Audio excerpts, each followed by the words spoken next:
The organised labour's hope for a new national minimum wage appears to have been dashed as the federal government failed to announce an offer to beat the Workers' Day deadline. However, the Labour Union has given the government until the end of May to meet its demand for 615,000 naira minimum wage. Otherwise, it will no longer be able to guarantee industrial peace in Nigeria. The government says the new national minimum wage, once ready, will be backdated to take effect from May 1st this year. For what's likely to be the end product of those similarly deep-seated positions on both sides of the divide, we're now being joined here by Rise News analyst Dayo Sobowale. Good afternoon. As always, good to have you with us. It's a pleasure of being here as usual. All right, so there's been a 25%, I think 35% increment regarding sections of the workers' wages, a proposal there. But Labour is not too keen on that gesture from the government. Do you envisage a split between Labour and those it represents, whether to take the government's offer or to stick to its 615,000 naira? Yeah, that's a very fair question. See, but you can see the divide between 615,000 and the 70,000 that the governor of Edo has announced already. Yeah. So it's a fight between reality and fantasy. 250,000 as calculated by the TUC, eminently qualified economists, or no, the leadership. They calculated as if they are doing dollar arithmetic. You get me? And they built up a budget for the average Nigerian family of 6. How many people have families of 6 in this country? But then, you see, I don't think Labour is serious with the 715,000 naira.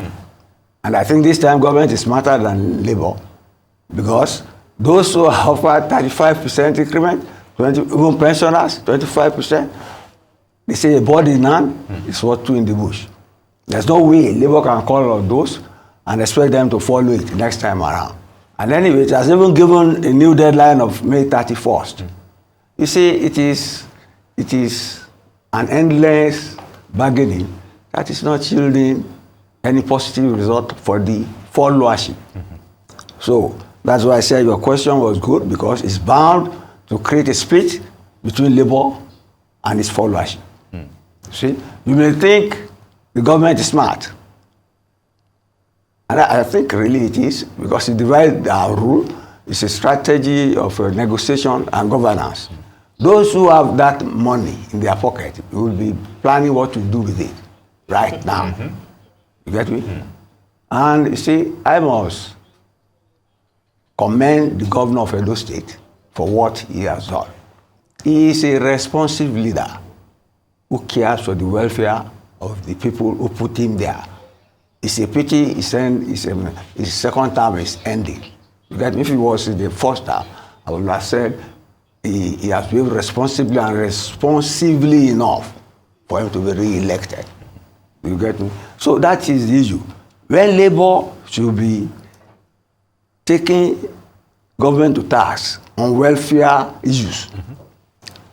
No, if Labour calls out people to strike, well, I'm not teaching them anything.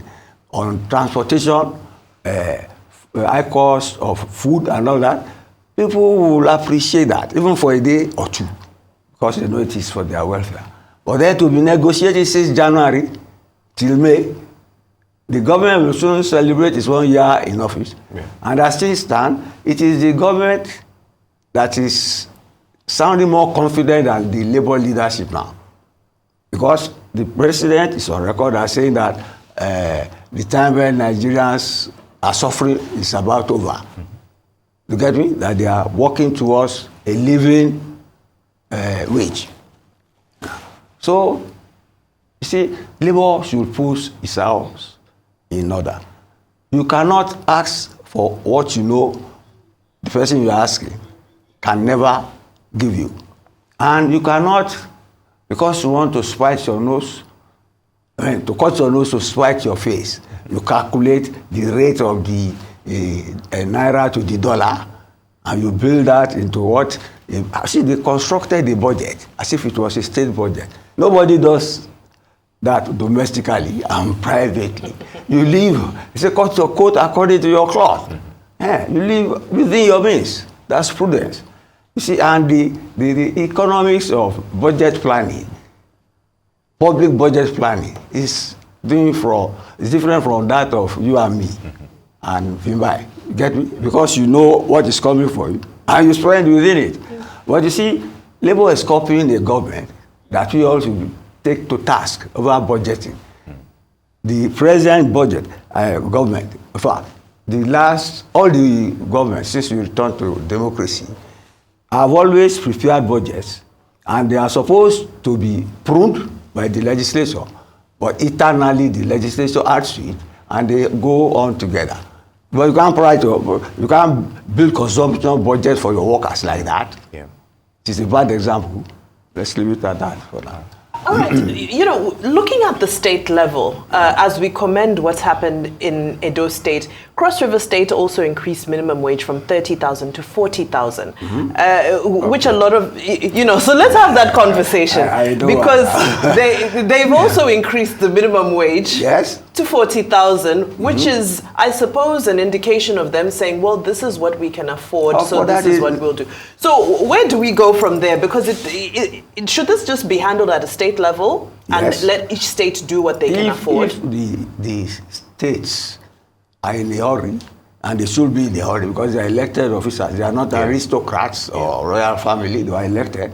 If they are in a hurry to give people purchasing power and economic, some economic succor, yes, let the states go on and let this eternal negotiation of the NSA and the government, let it go on. Now let's see how it lands.